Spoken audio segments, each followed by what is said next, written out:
Voilà les amis, je vous fais un petit suivi des semis en serre. On regarde ça ensemble.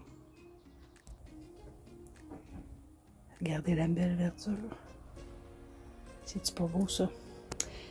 Je me suis servi d'un petit chauffage d'appoint qui fait une rotation. Donc ça l'a beaucoup aidé pendant la nuit pour pas que ça gèle. Ici on a nos salades, la roquette, même qu'il y a des temps qu'on la sorte. Il fait trop chaud en serre puis elle va monter en graines. On a du persil, de la coriandre, la bêta-carbe, les pois qui commencent à grimper, tout ce qui est chou, bok choy, mes tomates.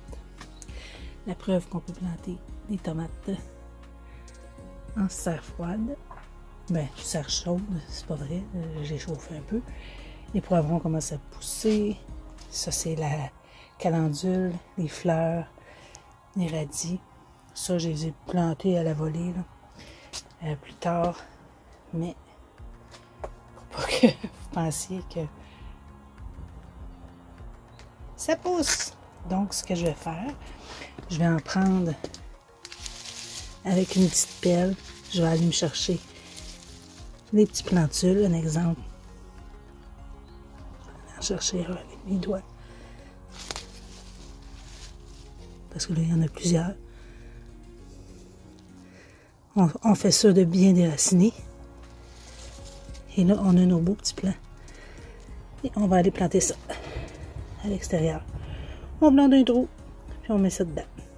Fait que ça, c'est de la belle Butter Crunch, celle-là.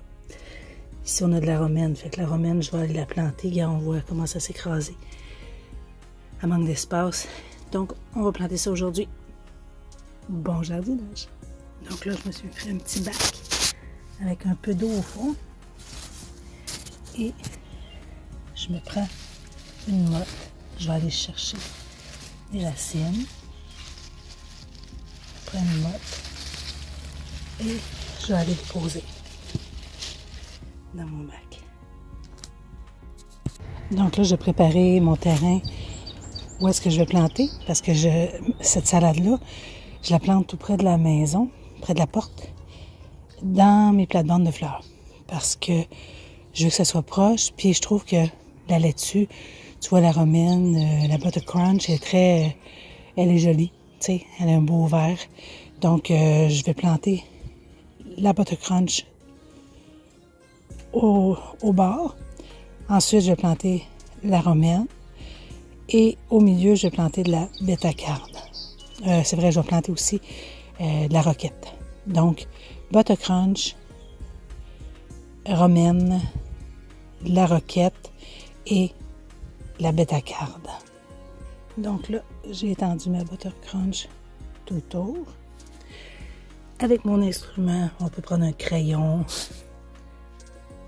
On va venir ça, faire un trou. Et avec mon doigt, je l'enfonce. Tout simplement. Et là, je vais la mettre à égalité du rebord. On fait le tour.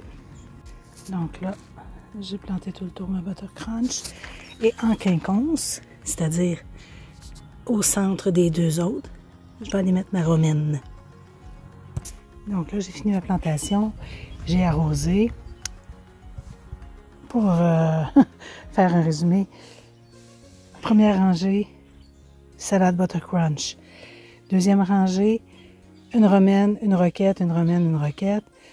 Troisième rangée, bêta-carbe. Et au centre, j'ai planté 6 choux kale. Parce que le kale vient quand même gros, donc on en met moins. Mais j'ai planté, tu vois, la distance entre les bêta-carbe est plus grande que les salades parce qu'elle vient quand même assez grosse. Mais ça va faire un beau tapis rouge. La bêta-carbe est super jolie. Son feuillage est beau, il est bon pour la santé. Le kale aussi, dans ses tons de gris argenté. Vraiment. Puis là, je vais planter la calendule. J'ai oublié, j'en ai. C'est des fleurs comestibles. Donc, je vais en mettre au centre. Ça va être joli. Donc, on continue. Donc là, on est dans le jardin, papa. On a planté du fenouil au centre. On a planté des betteraves, des radis et du radis. Hey, ça va être le fun quand ça va être poussé, ça. Et là, on voit notre ail qu'on a planté à l'automne. Elle est en train de pousser, elle est super belle. Et que là, on continue. On va faire rangée par rangée. On avait mis des feuilles pour nourrir la terre, puis là, on est tout en train de la préparer.